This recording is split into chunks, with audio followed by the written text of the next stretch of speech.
You stole my bracelet. You are a thief. I didn't steal it. I don't know how it got here. You are a liar! The slap came so suddenly that even the wind seemed to pause. A sharp crack split through the crowded marketplace of Obina Square, silencing the laughter, the bargaining voices, the sizzling of roasted plantain, and even the distant hum of motorcycles. Everyone turned. Amara stood frozen.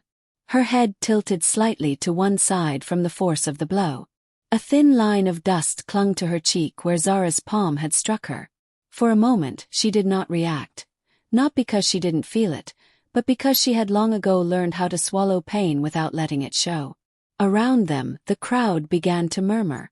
Did you see that? She slapped her. That village girl again. Zara lowered her hand slowly, her chest rising and falling with controlled fury. She was dressed in a fitted Ankara jumpsuit, gold bracelets clinking softly as she moved, every inch of her radiating wealth, status and authority. The daughter of Chief Balwa, one of the most powerful men in the city. And in front of her stood Amara, barefoot, wearing a faded wrapper and a loose blouse that had clearly been mended more times than anyone could count. To them she was nothing. Just the ugly village girl. Welcome back, family, to African Tales by Zora. Please don't forget to like, share, and subscribe so you never miss a journey into our timeless tales. You filthy liar, You stole my bracelet. You are a Zara said thief. coldly, her voice I didn't carrying steal it. effortlessly across the I don't square. know how it got here. You think you can touch what belongs to me? Amara blinked slowly, her dark eyes lifting, not in defiance, but in quiet confusion. I didn't take anything, she said softly. Her voice was calm, almost too calm for someone who had just been humiliated in public. Zara laughed, but there was no humor in it. Oh, you didn't, she replied. Then how did my bracelet end up in your basket? All eyes dropped to the woven basket at Amara's feet. Inside, among cassava, dried pepper, and a small bundle of bitter leaves, lay a gold bracelet. A collective gasp rippled through the crowd. Thief! I always knew there was something off about her. Look at her face. Nothing good comes from that kind of face. The words stung more than the slap. But still Amara did not bend. I didn't steal it, she repeated, her voice steady, though her fingers trembled slightly at her sides. Zara stepped closer, her heels clicking against the stone pavement. Then explain it, she demanded. Amara opened her mouth, then closed it, because she truly didn't know. And in that silence, Zara found her victory. You see. Zara turned to the crowd, raising her voice. Even she cannot defend herself. Then she looked back at Amara, her expression sharpening. Girls like you should know your place. Before anyone could react. The second strike was harder. This time Amara staggered slightly. A child nearby began to cry. An old woman shook her head slowly. This is too much. But no one stepped forward. No one ever did. Because power spoke louder than justice. From the far end of the square, beneath the shade of a large mango tree, a man stood watching. He wore simple clothes. Dark trousers, a plain shirt, nothing that drew attention. To the casual eye, he was just another passerby. But his gaze was anything but ordinary. His jaw tightened. His fists clenched at his sides.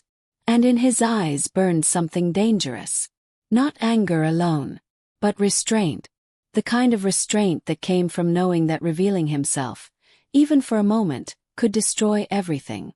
Daniel, the crown prince, and the only man in the entire kingdom who knew the truth about the girl being humiliated in the center of that square. Amara slowly straightened. Her cheek throbbed. Her ears rang faintly. But she did not cry. She did not shout. Instead, she bent down, picked up her basket, and held it close to her chest. If you believe I stole it, she said quietly, then take it. She lifted the bracelet gently and extended it toward Zara. The gesture confused everyone. There was no desperation in it. No fear. Just acceptance. Zara hesitated for a fraction of a second, just enough for doubt to flicker in her mind. But pride crushed it instantly. She snatched the bracelet. Next time, she said sharply, stay away from things that are above you. Amara nodded once, not in submission, but in acknowledgement. Then she turned and began to walk away. As she moved through the crowd, people stepped aside, not out of respect but discomfort. There was something unsettling about her calmness, something unnatural. An old man, sitting by a stall of cola nuts, watched her closely. His eyes narrowed. He muttered under his breath. The river that flows quietly is often the deepest. No one heard him, but someone else felt it. Daniel, from across the square. His gaze followed Amara as she disappeared into the narrow road leading toward the outskirts, the part of town where the city gave way to forgotten land. His heart pounded. Every instinct in him screamed to go after her, to stop her, to protect her. But he couldn't. Not here. Not like this. Because if anyone discovered the truth, that the ugly village girl was bound to him by a secret older than the throne itself, everything would burn. Amara didn't stop walking until the noise of the market faded behind her. Only then did her steps slow. Only then did the strength in her spine soften. She reached a quiet path lined with palm trees and finally allowed herself to breathe. Her hand rose to her cheek. Still burned. For a moment her lips trembled. Not from weakness, but from something deeper. Something she had buried for years. They will never see you, a voice whispered in her memory. Not until the time comes. Amara closed her eyes. I know, she murmured. But how much longer? The wind stirred gently around her, lifting the edges of her wrapper. And for a fleeting second, the air itself seemed to respond. Far behind her in the marketplace, Zara basked in quiet satisfaction as people returned to their business. But she didn't notice something. The bracelet in her hand felt warmer than before, almost alive. And under the mango tree, Daniel had already turned away. His decision made. Tonight he would break the rule. Tonight he would see her. 'Cause what happened today had gone too far. And the secret they had protected for so long was beginning to crack. Night in Obina did not fall gently. It descended like a secret. The bustling noise of the day gave way to whispers.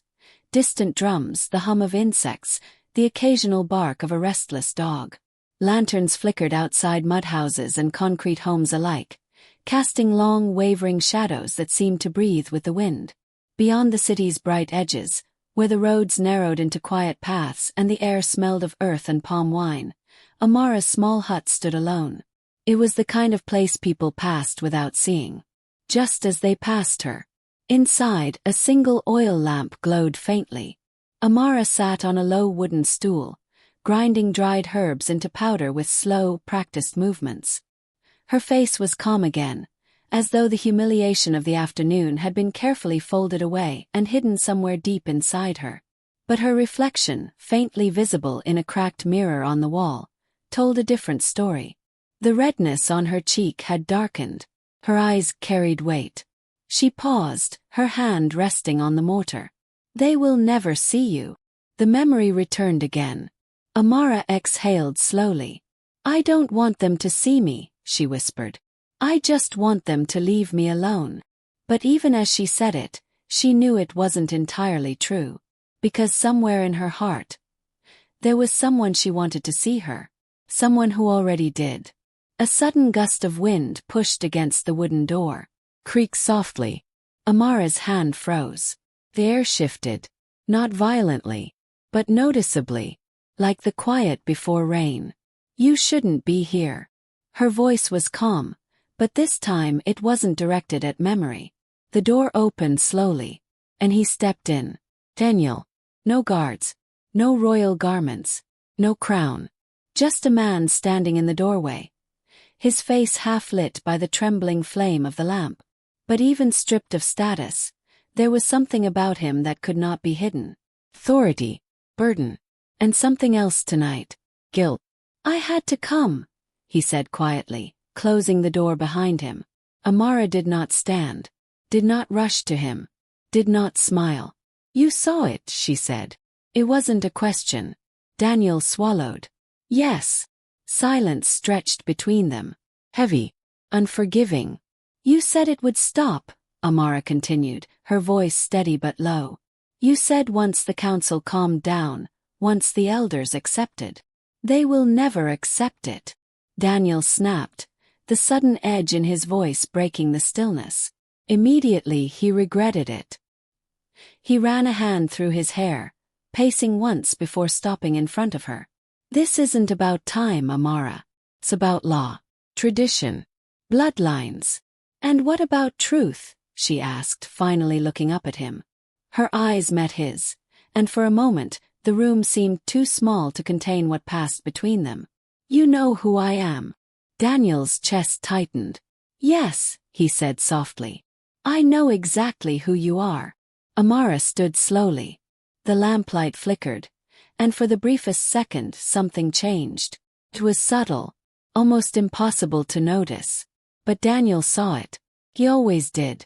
The air around her seemed to listen. My grandmother told me, Amara said, stepping closer. On the night she died. She said I was never meant to live like this. Daniel's voice dropped. Lower your voice. No, she said firmly. I'm tired of whispering my own life. Her words hit him harder than any accusation. She said I was chosen, Amara continued. That my life was tied to yours before I was even born. Daniel closed his eyes briefly. He remembered that night. The storm. Elders. The prophecy spoken in hushed, fearful tones. A union that would either protect the kingdom or destroy it. You are my wife, Daniel said quietly. The words hung in the air. Heavy, sacred, dangerous. But not in the eyes of the world, Amara replied. Not yet.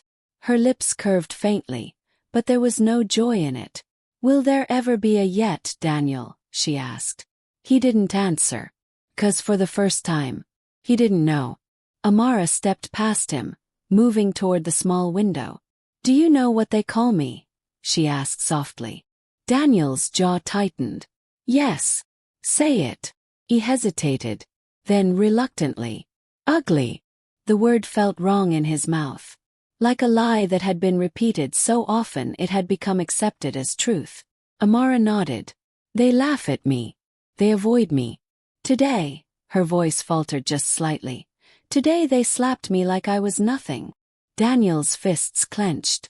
I should have stopped it. You didn't. The simplicity of her response cut deeper than anger ever could. Silence returned. But this time it wasn't empty. It was building. You said the time isn't right, Amara continued. That revealing the truth would cause chaos. It would, Daniel said immediately. The council would revolt. The chiefs would see it as betrayal. Zara's father alone. Zara. Amara turned. Something in her expression shifted. She is the one they expect you to marry, isn't she? Daniel didn't answer. He didn't need to. Amara gave a small, humorless laugh. Of course. The wind outside picked up suddenly. The lamp flickered violently. Daniel looked at her sharply. Amara. But she was no longer looking at him. Her gaze had drifted somewhere else. Somewhere deeper. They think I am nothing, she said slowly. They think I am weak. Invisible. Her voice wasn't the same. Carried something older. Something heavier. And you let them. I was protecting you, Daniel said, stepping forward. From what? She demanded, her eyes snapping back to his. From the truth of who I am. The air in the room tightened, pressed, like something unseen was waking up. Daniel stopped, 'cause now he felt it too. That same presence he had sensed years ago. The night everything changed. Amara, he said carefully. You have to be patient. Patience, she repeated. Then she shook her head. No. For the first time since he had met her, there was something dangerous in her eyes. Something is coming, she said. Daniel's heart skipped. What do you mean? But Amara only looked toward the door, as if she could see beyond it, beyond the night, beyond the village, into something far greater, In a large, well-lit mansion at the center of the city, Zara stood before a mirror, adjusting her earrings. Her reflection was flawless, untouchable, but her thoughts were not at peace. That girl, she muttered. Something about the way Amara had looked at her. It lingered, unsettling. Behind her, her father, Chief Balwa, entered the room. "You handled yourself well today," he said. Zara smiled faintly. "Of course." The chief studied her through the mirror. "The prince will be attending the festival in 3 days," he added. "Everything must be perfect." Zara's smile deepened. "It will be." She didn't know it yet. But the girl she had slapped was already connected to that very prince in a way that would shake everything she believed. Daniel stepped closer to Amara. "Whatever you're feeling," he said, "we'll face it together." Amara looked at him. And for a moment, the storm inside her softened. "Will we?" she asked quietly. He reached for her hand. She let him. But neither of them noticed. The lamp had gone completely still. The wind had stopped. And outside, the night was listening. The festival came dressed in color. But beneath it, something darker waited. Every year, the Festival of Masks transformed Obina into a living tapestry of sound, movement, and mystery. Drums thundered from dawn, echoing across the city and into the surrounding villages. Dancers filled the streets, their bodies painted in bold patterns, their faces hidden behind carved masks that told stories older than memory. It was a day when the seen and unseen walked together. A day when truth had a way of slipping through disguise. From the early hours, the roads overflowed. Women in vibrant wrappers balanced trays of fried yam and peppered fish on their heads. Children ran in clusters, laughing and chasing masked performers who pretended to lunge at them. Men gathered in circles, arguing loudly over palm wine and politics. Everywhere, music. Everywhere, life. And at the heart of it all stood the grand pavilion, where the royal family would soon arrive, where eyes would watch, where decisions would quietly begin to form. Inside her father's mansion, Zara stood before a full-length mirror, surrounded by attendants adjusting every detail of her appearance. Her outfit was breathtaking, an intricately embroidered gown that shimmered with gold threads, paired with coral beads that rested proudly on her neck and wrists. She looked like royalty, like someone destined to stand beside a king. "Today," she said softly, examining her reflection, "everything changes." One of the attendants smiled nervously. "You will be the most admired woman at the festival." Zara's lips curved. "I already am." But even as she said it, a flicker of something unsettled passed through her mind. Memory. Quiet girl. Steady gaze. She dismissed it instantly. "That girl is nothing," she muttered under her breath. And yet, why did it not feel that simple anymore? Far from the noise, at the edge of the village path, Amara stood still. She had not planned to attend. People like her did not belong in places like that. But something had pulled her. Something she couldn't explain. Her clothes were the same. Simple, worn, easily overlooked. Her hair tied back loosely. Her face untouched by the elaborate decorations that marked the festival. Yet today, there was something different. The air around her felt sharper, more aware. "You shouldn't go." The voice came from behind her. Amara turned. It was the old man from the market, the one who had watched her that day with knowing eyes. "You see things others don't," she said quietly. He chuckled, leaning on his staff. "At my age, my daughter, I see too much." His gaze deepened. "And what I see today is not ordinary." Amara held his eyes. "Then tell me," she said. "What do you see?" The old man's smile faded slightly. "I see a storm," he said, wearing the face of a calm sky. A silence passed between them. Then he stepped aside. "If you must go," he added, "walk carefully." Amara nodded once, and continued forward. At the royal pavilion, anticipation swelled as guards took their positions. The announcement came. "The crown prince has arrived." A wave of excitement rippled through the crowd. Daniel stepped into view. This time there was no hiding, no simple clothes, no shadows to conceal him. He wore tradition and authority like armor. His attire rich, his posture commanding, his presence impossible to ignore. Beside him walked elders and council members, their faces lined with age and power. Daniel's expression was controlled, but inside, his thoughts were not on the festival. They were on her. The drums shifted. Deeper now. Faster. The masked dancers entered the central arena, their movements sharp and rhythmic, their masks towering and intricate, representations of spirits, ancestors, and forces beyond human understanding. The crowd roared. Dust rose into the air. The energy became electric. And then, Amara stepped into the edge of the square. No one noticed her at first. Why would they? She was just another unnoticed figure in a sea of color. But then, a dancer froze. Just for a second. His mask tilted slightly toward her. Another followed. Then another. One by one, the performers faltered. Not enough for the crowd to fully understand, but enough to disturb the rhythm. The drums stuttered. Recovered. But something had shifted. The old man, standing at a distance, exhaled slowly. It begins. Daniel felt it. Before he saw her. That same presence. That same pull.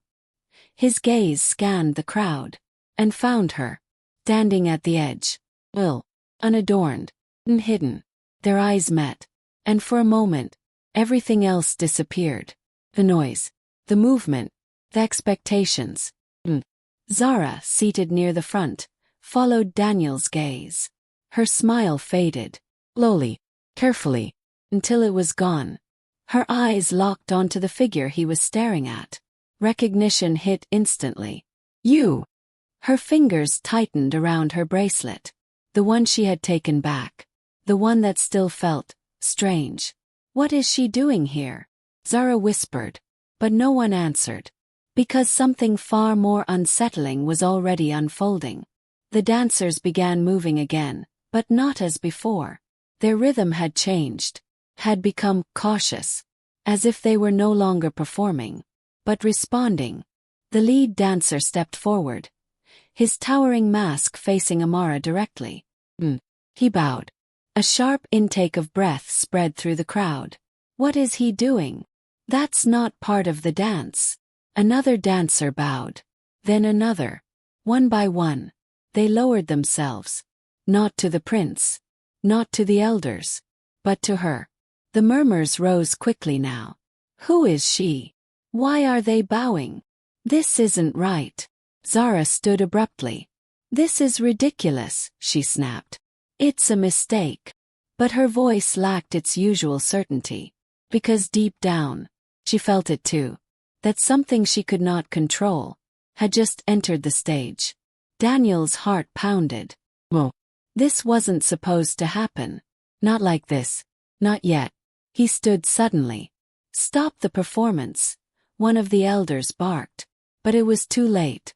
'Cause now, everyone was looking at Amara. Really looking. For the first time. Amara didn't move at first. Then slowly, she stepped forward. Into the open. Into the space where she had never belonged. The dancers remained bowed. The drums fell silent. The entire festival held its breath. And in that silence, Amara lifted her head. Her eyes scanned the crowd. Steady. Unafraid. And for the first time, people began to question what they thought they knew. Silence had never been so loud. Thousands of people stood in the festival square, yet not a single voice dared rise above a whisper. The drums, once thunderous, now sat abandoned. Even the wind seemed to hesitate, as though unsure if it had permission to move. At the center of it all, Amara stood. No crown, no jewels, no title anyone recognized. And yet, the entire festival had bent around her presence. This is unacceptable. The voice came from Elder Kola, one of the oldest and most feared members of the royal council. His staff struck the ground once, sharply, as he stepped forward.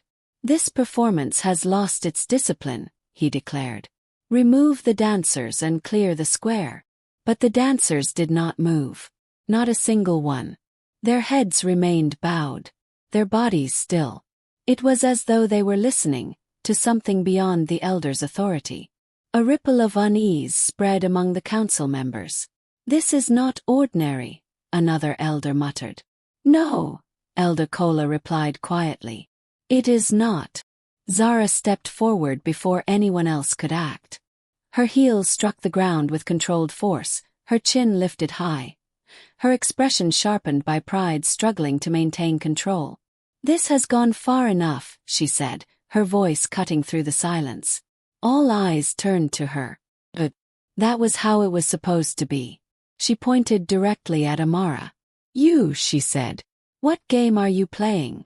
Amara did not respond immediately. She simply looked at Zara. And that look, calm, unwavering, sent something cold crawling up Zara's spine. "I asked you a question," Zara pressed louder now.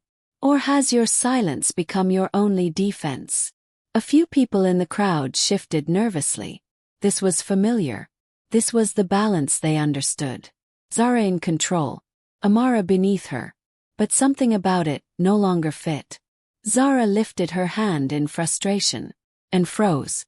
The bracelet was warm again, no hotter. Her breath caught slightly as she glanced down. The gold surface shimmered faintly in the sunlight, as though something beneath it had awakened. "What is this?" she whispered. Amara's gaze dropped briefly to the bracelet, then returned to Zara's face. "Some things," Amara said quietly, "do not belong where they are taken."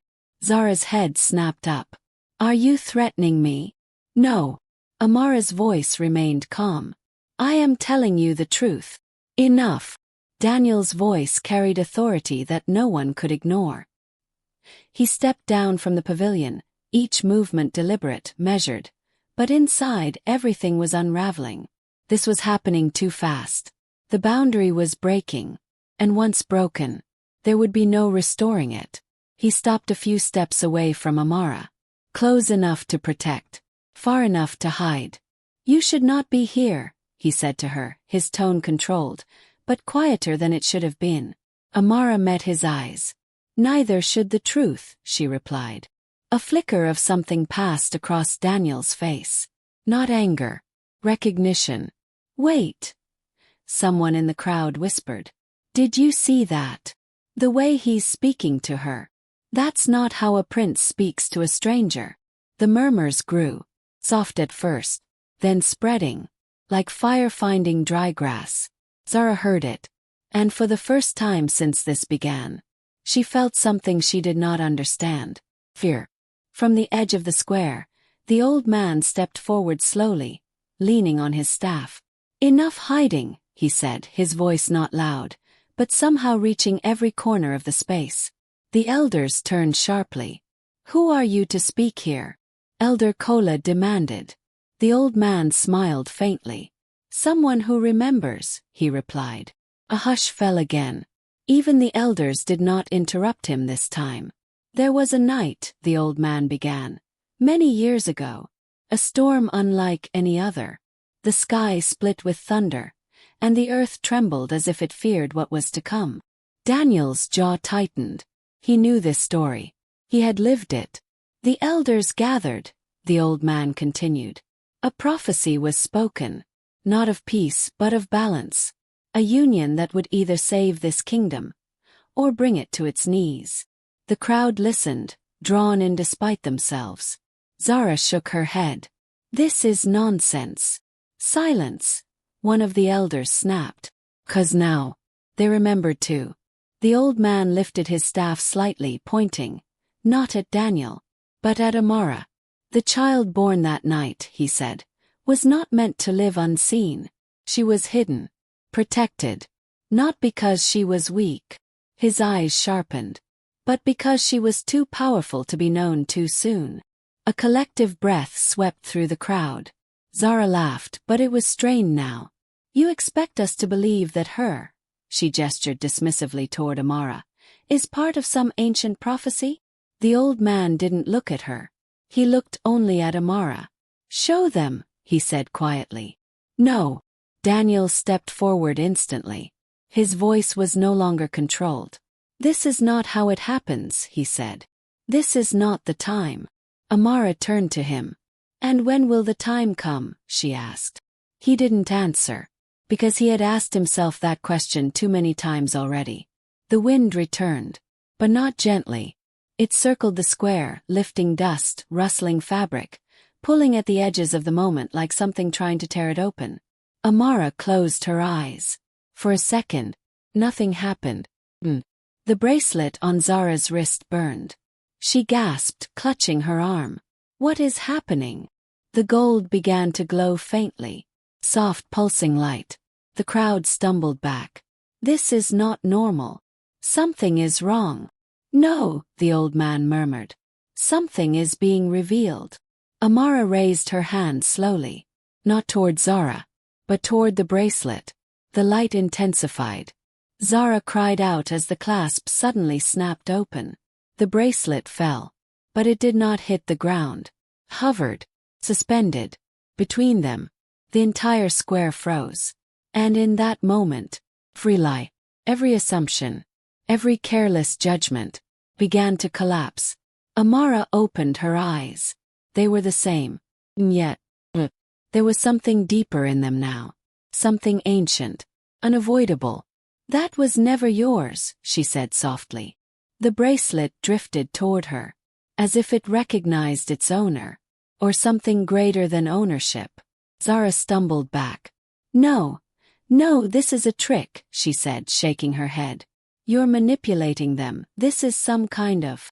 But her voice broke, because nothing she knew explained this. Her power, her certainty, her control over the world around her. All of it suddenly felt fragile. Daniel looked at Amara, not as someone he was hiding anymore, but as someone he could no longer keep hidden. And as the floating bracelet settled gently into her palm, the truth, long buried beneath fear and tradition, stood at the edge of being fully exposed. The square was silent. Not a whisper, not a footstep, not a single drumbeat. All eyes were on Amara. The bracelet, a symbol of heritage, prophecy, and destiny, rested in her palm, glowing faintly as though alive. It was more than gold. It was acknowledgement, recognition, a claim no human power could challenge. Even the elders, who had ruled with unquestioned authority for decades, stood frozen. Daniel stepped forward, finally breaking the spell of silence. This ends now. His voice carried across the square, sharp, commanding, yet heavy with emotion. Amara is not who you believed her to be. The crowd stirred nervously. Children clung to their mothers. Merchants dropped their trays. Even Zara's attendants stopped moving. Daniel's eyes locked on hers, Zara's. Pride, disbelief, fear, all battling across her face. She is the daughter of a prophecy, Daniel continued. The one hidden for your protection, and for the protection of this kingdom. She is my bride, not by whim but by destiny. A gasp swept through the crowd. Zara's hand shook. This cannot be. You underestimated her, Daniel said. His voice calm but absolute. And in your arrogance, you humiliated someone whose worth no power could erase. Amara lifted her chin, her dark eyes steady and luminous. I am not invisible. I am not weak. And I am not yours to judge. Pride had been Zara's weapon, her shield. Now it crumbled. Her chest heaved.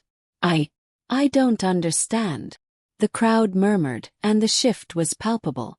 The people who had once seen Amara as nothing, ugly, poor, powerless, now saw her as untouchable, chosen, undeniable. The bracelet pulsed softly in Amara's hand, a heartbeat in the palm of destiny. Zara's father, Chief Balwa, stepped forward, frowning. Enough of this nonsense. The old man from the market's voice cut through the chaos. You may have power, Chief, but you do not command destiny. Not her destiny. The chief faltered, unaccustomed to being challenged. Zara's bravado dissolved under the weight of truth. Daniel approached Amara. Their hands met, fingers intertwining as if to seal the unspoken promise that had existed long before the world recognized it. "This kingdom," Daniel said, addressing the crowd, "will honor her, not for beauty, not for wealth, not for who she appears to be, but for the strength, wisdom, and courage she carries within." Amara's gaze swept over the people, her voice soft but carrying to every ear. "Never judge by what you see," she said. "Never assume the quiet are powerless. True worth is hidden until the moment it chooses to reveal itself." The crowd erupted, not in noise, but in acknowledgement, a murmur of awe, respect, and acceptance that echoed like a wave across the square. Zara sank into her chair, her world shattered. Humiliation burned, yes, but it carried a lesson she could not ignore. For the first time, she realized that pride, without compassion or humility, was fragile. Amara turned to Daniel. "We cannot change the past," she said, "but we can shape what comes next." He nodded, smiling faintly. Together, the elders approached, heads bowed in reluctant respect. Even the council understood now. The girl they had dismissed was no ordinary figure. And in that moment, the kingdom itself seemed to inhale, as if recognizing the truth it had long feared. The festival had begun as a celebration of masks, a celebration of appearances. Yet by nightfall the masks were gone, not from faces but from hearts. Some lessons are written in prophecy, yes. But the greatest lessons are written in human courage. Never judge by appearance. True worth often hides beneath what is overlooked. Pride can blind even the powerful. Destiny cannot be denied. Amara, once the ugly village girl, stood not just as a bride, but as a symbol. That dignity, strength, and truth are invisible until revealed, and unstoppable once they are. If you enjoyed this Tales by Zora, please hit that like button. It really helps the channel. And don't forget to subscribe and ring the bell so you never miss our next shocking story. Let me know your thoughts about the video in the comments below. Thanks for watching. See you next time.